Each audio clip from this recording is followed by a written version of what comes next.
grupo, por favor. Bueno, continuamos con el capítulo 19 de Segunda de Crónicas y como se dijo de que el rey de Judá, que era atento.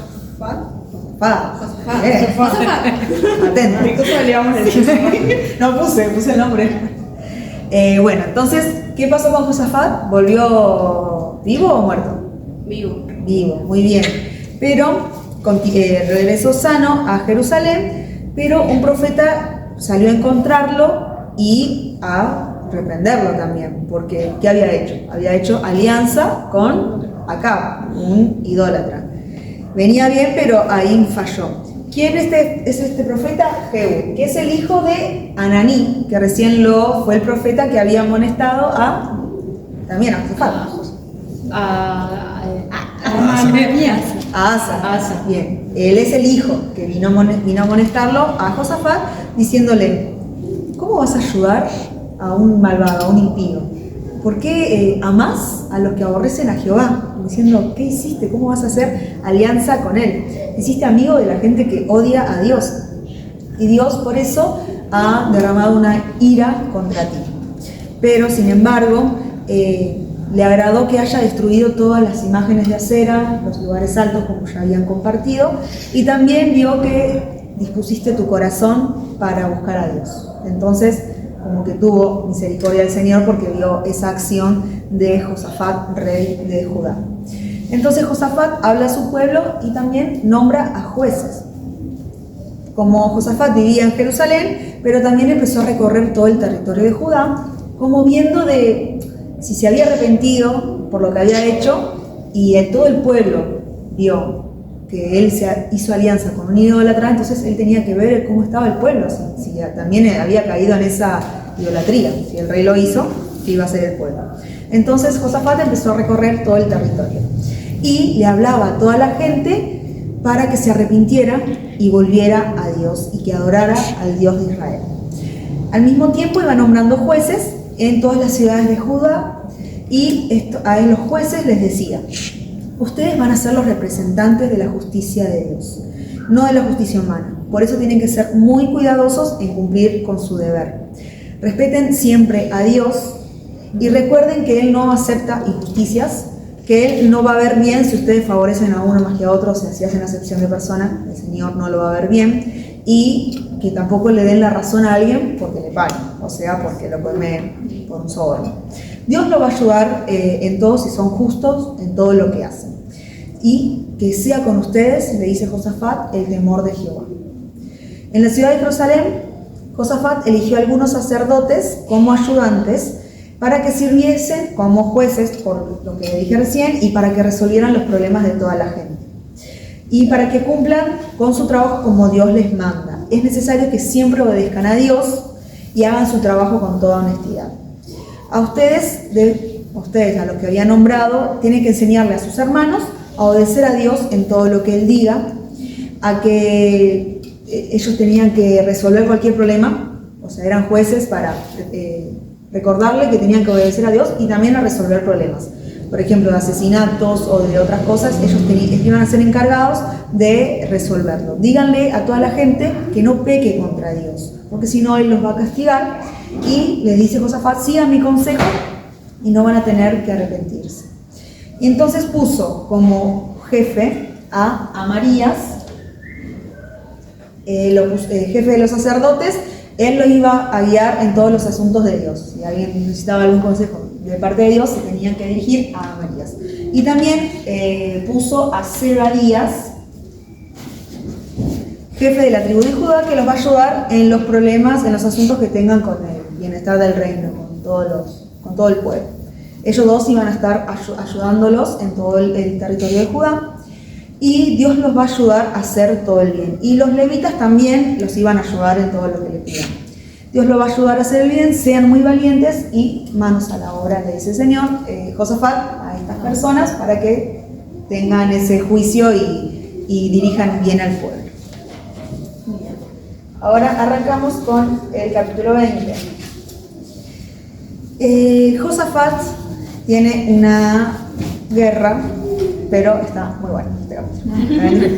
Después de todo esto, que empezó como a hacer las cosas bien, cosas falsas, se arrepintió de haberse hecho alianza con un idólatra, todo lo que dijimos recién, de que puso a jueces para que todos guíen a Dios, guíen a todo el pueblo a adorar a Dios. Después de todo esto, los moabitas y los amonitas y otra gente más de otros pueblos se unieron para atacar a Josafat. Los mensajeros le dieron aviso, un ejército muy grande está viniendo, son muy numerosos, están cerca y vienen contra nosotros. Entonces Josafat tuvo miedo y buscó la ayuda de Dios y mostró su angustia y le pidió a todo el pueblo que ayunaran. Él y todo el pueblo se pusieron en ayuno. De todas las ciudades de Judá llegó gente a Jerusalén para pedir la ayuda de Dios porque veían que se estaba viniendo un gran ejército contra ellos. Al ver la multitud, Josafat se puso de pie frente al patio de la entrada del templo y oró al Señor. Y dijo: Dios de nuestros antepasados, tú que estás en los cielos y dominas a todas las naciones de la tierra, tú tienes la fuerza y el poder, a ti te pertenecen, nadie puede contra ti. Dios nuestro, tú expulsaste a todos los pueblos que antes vivían en este territorio y tú nos diste a nosotros esta tierra con que nosotros somos descendientes de tu amigo Abraham. Este ha sido nuestro país y en él edificamos templo para ti. Allí hicimos esta oración y si en alguna ocasión nos castigas con toda clase de males y con todas angustias, nosotros clamaremos a ti y tú nos oirás y nos salvarás. Cuando nuestros antepasados, le decía Josafat al Señor, salieron de Egipto, tú no les permitiste entrar a la tierra de Amón y de Moab, sino que los mandaste por otro lado y Dios evitó que ellos estuvieran en guerra contra los de Amón y contra los de Moab. Pero ahora estos ejércitos de esta gente nos están atacando y nos quieren echar de este territorio que tú nos diste. Dios nuestro, ¿no vas a juzgar tú esta acción? Como diciendo, si tú no permitiste que nosotros entremos en guerra con ellos, ahora ellos nos están atacando, por favor, como que juzgue esta situación, por favor. No podemos hacer frente a este gran ejército, no sabemos qué hacer, a ti nos volvemos a ti, volvemos nuestros ojos. Y todo el pueblo de Judá, hombres, mujeres y niños, estaban de pie en el templo y allí, en todo el pueblo, y cuando Josafat oró al Señor todo esto que dijimos, entre ellos estaba alguien que es Jaasiel, que es un levita, que es de la descendencia de Asaf, y de pronto el Espíritu de Dios vino sobre Jaasiel y dio un mensaje a todo el pueblo y a Josafat. Y dijo: Rey Josafat y todos los que viven en Judá y en Jerusalén, escuche bien esto.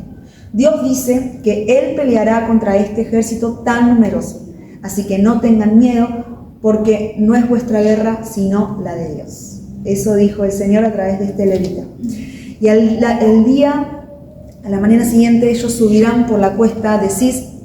Ustedes salgan a encontrarse donde termina el río, pero no los ataquen, dice el Señor.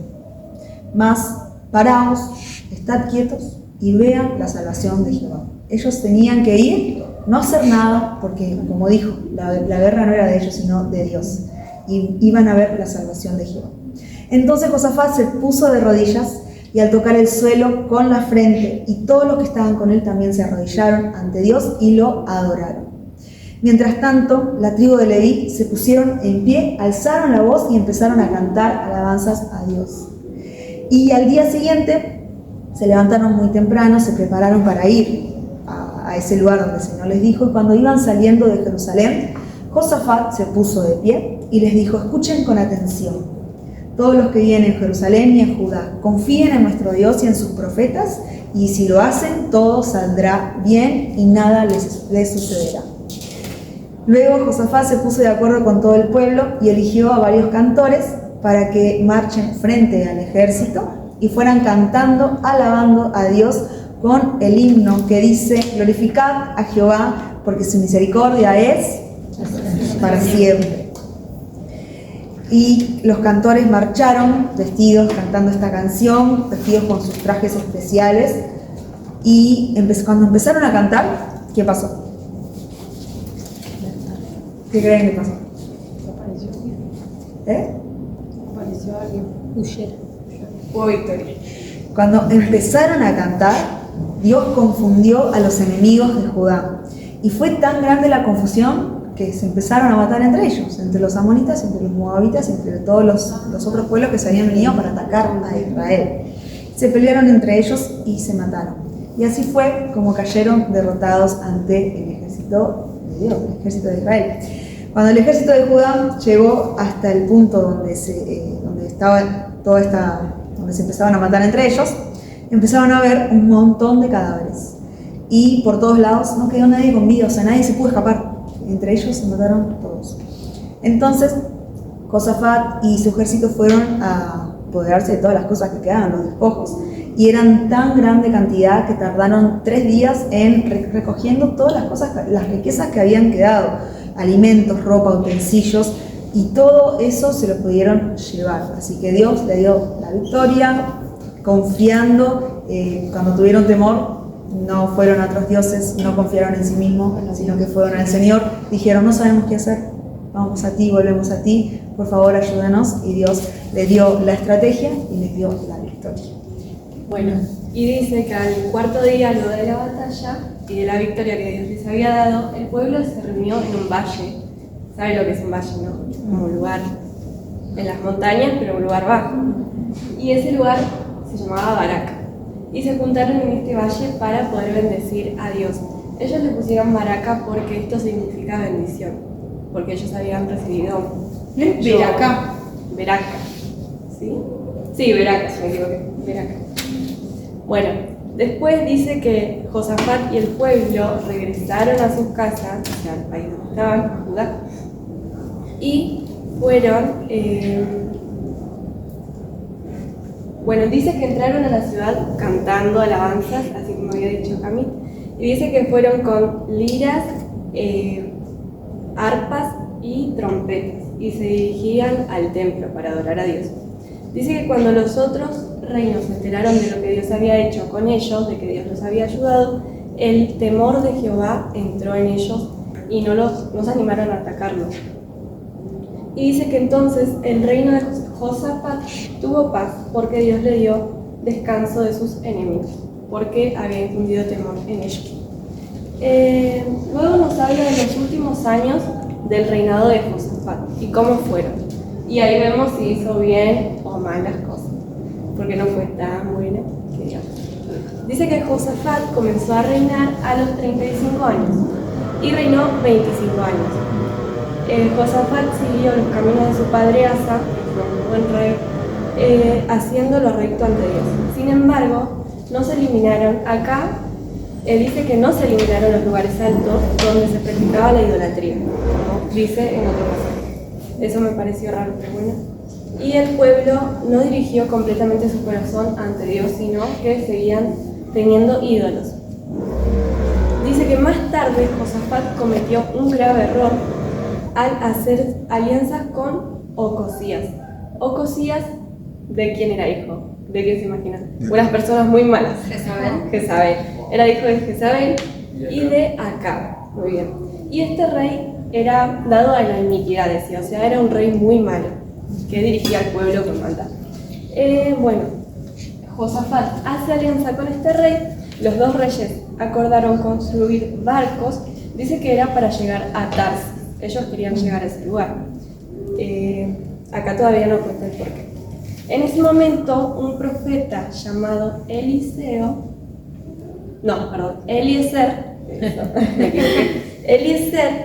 profetizó contra Josafat diciendo que por haber hecho alianza con un rey tan malo como Ocosías, todo lo que él iba a ser destruido. Y esto, como consecuencia, o como venía de parte de Dios, se cumple. Ellos hicieron los barcos partieron hacia Tarsis y se rompieron y no pudieron llegar. Después dice que finalmente Josafat muere, no dice la razón, y es enterrado en la ciudad de David, como casi todos los reyes, y su hijo Joram hereda el trono. Este rey Joram tenía 6 hermanos, y todos eran hijos de Josafat, ninguno era de parte solamente de la madre, por ejemplo. Bueno, igual las mujeres no podían tener otro marido, así que... bueno, tenía 6 hermanos, todos hijos de Josafat, y su padre, Josafat, a sus hermanos les había regalado muchas cosas de oro, de plata, y dice que un montón de cosas preciosas. Y a Joram le dio el trono como era el primogénito, entonces le correspondía esto. Dice que, pero Joram, dice que Joram, cuando fue rey y cuando esperó a ser muy poderoso, dice que mató a sus 6 hermanos, los asesinó con espadas, y también asesinó a un montón de jefes de ejército, como para asegurar su reino y que nadie lo ataque a él, para asegurar su poder. Joram dice que tenía 32 años cuando comenzó a reinar, y reinó solamente 8 años, porque fue muy malo. Dice que anduvo en el camino de los reyes malos de Israel, y también se casó con Atalía, que se acuerdan de quién era hija también de Jezabel y de Acab. Dice que se casó con Atalía, y dice que a pesar de su maldad, Dios igual no destruyó su reino por amor a David, porque le había prometido de que siempre iba a haber un rey en su trono. Y como él había matado a todos sus hermanos, no quedaba nadie de parte de David, solamente quedaba él. Como Joram abandonó a Dios, Dios permite que 2 países se rebelen contra él. ¿Se acuerdan que en los tiempos de David había sometido varios países? Y hasta el día de este momento ellos eran sometidos todavía, pagaban tributos y demás. Y en ese momento 2 países, Edom y Libna, se rebelan, declaran su independencia, y Joram intentó atacarlos, pero no pudieron. Entonces quedaron libres para siempre, digamos. Dice que hasta el día de hoy. Joram edificó más lugares altos de los que ya había para idolatrar estatuas y cosas. También hizo que el pueblo se prostituyera en los lugares altos, como ya lo había hecho otro rey anteriormente. En ese momento le llega una carta a Joram, y nada más y nada menos que el profeta Elías. Y le dice, así ha dicho el Señor, Dios de tu padre David: por cuanto no has andado en el camino de tu padre Josafat, ni en los caminos de Asa, rey de Judá, sino que has andado en los caminos del rey de Israel, de los reyes de Israel, y has hecho que Judá y los habitantes de Jerusalén se prostituyan, como se han prostituido los de la casa de Acab, y además has asesinado a tus hermanos, los cuales eran mejores que tú. He aquí que por eso el Señor traerá una gran plaga sobre tu pueblo, sobre tus hijos, sobre tus mujeres y sobre todos tus bienes. Y a ti te heriré con muchas enfermedades. Una enfermedad de los intestinos ocasionará que estos se te salgan a causa de la enfermedad día tras día.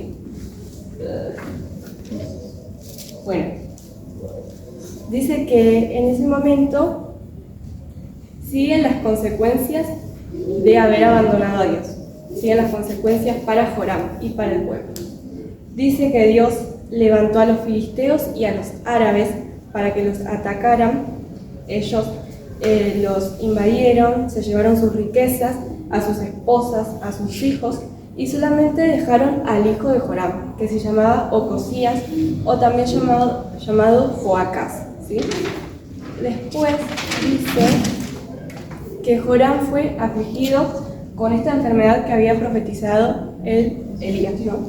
Dice que era una enfermedad incurable en los intestinos, el cual era muy grave, cada día se agravaba más, y dice que después de 2 años se le salieron los intestinos y murió con mucho dolor, con grave dolor.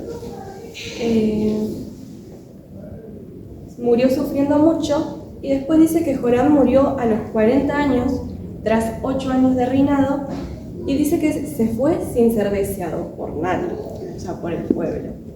Dice que no fue honrado como los otros reyes al morir, nadie hizo ayuno ni nada de eso. Lo enterraron en la ciudad de David, pero no lo enterraron en la sección donde iban los reyes. O sea, el pueblo ya lo detestaba o lo odiaba, que ni siquiera lo tomaron en cuenta como rey para su sepulcro, sino que lo sepultaron en otro lugar, en otra sección de la ciudad de David. Y así termina el capítulo 21 y 20, 21. Muy bien. Ese no me acuerdo. Muy bien.